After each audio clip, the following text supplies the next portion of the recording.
Lagos Racecourse is the scene, and it's the afternoon of Nigeria's great day, with thousands awaiting the climax and resolved to relish every minute leading up to it. Every October 1st since 1960, Nigerians all over celebrate the country's independence from its British colonial masters. The celebration always begins with a presidential broadcast, as well as televised speeches which governors deliver in their respective states. March pasts take place in different states and the FCT, followed by different state-organized or individual events to promote nationhood. Also synonymous with October 1st celebrations are lamentations by Nigerians who are not pleased with the progress of the country so far. So each year, the general question about the relevance of the independence celebrations comes up. The only conquered territory that we are only celebrate the issue of independence. And I believe this to me is more of something not palatable from my own ways and from my own thinking. I would have one situation that in Nigeria need to celebrate what make them tick, what make they can be so proud of.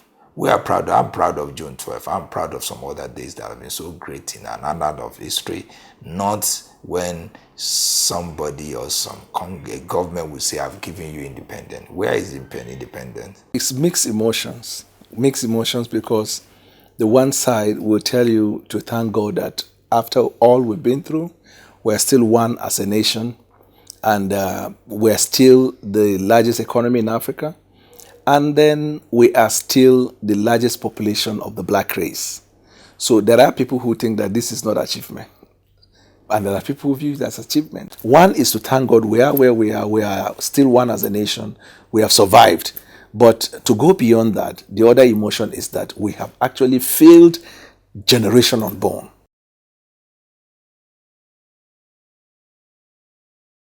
So many. I don't even know where to start from. Let's talk about railway. I remember as a young man schooling, and there was a time that when I was seeking admission, I took a train from Osogbo to Ilorin. Today, where are the railways? Where are the rails? I understand we are trying to do. It's as if we are starting. We're just beginning again. It is so sad. These are the sad issues that sometimes we ask ourselves, where have we moving from? And apart from that, we're going to talk about our power sector. Some years back, the issue of everybody shouting up NEPA. During my own years as a toddler, as a young man, we never expressed it. We started expressing the end of 80s to 90. Now it's now becoming a lifestyle.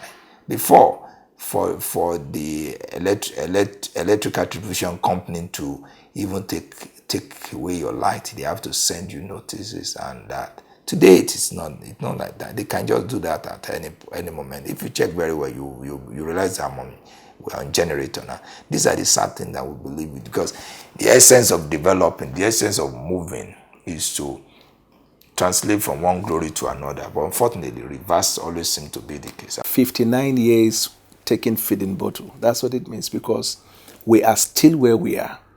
There are things that countries who were not as us, like us, not up to our level at the time of independence, have gone past. Look at our neighbors, Ghana.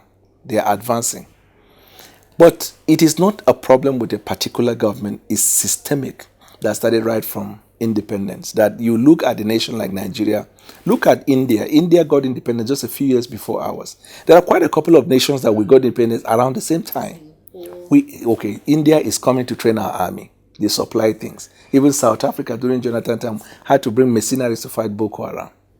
And do you know, apart from bad governance, fundamentally and inherent in the problem buffeting Nigeria is corruption. Let me tell you why.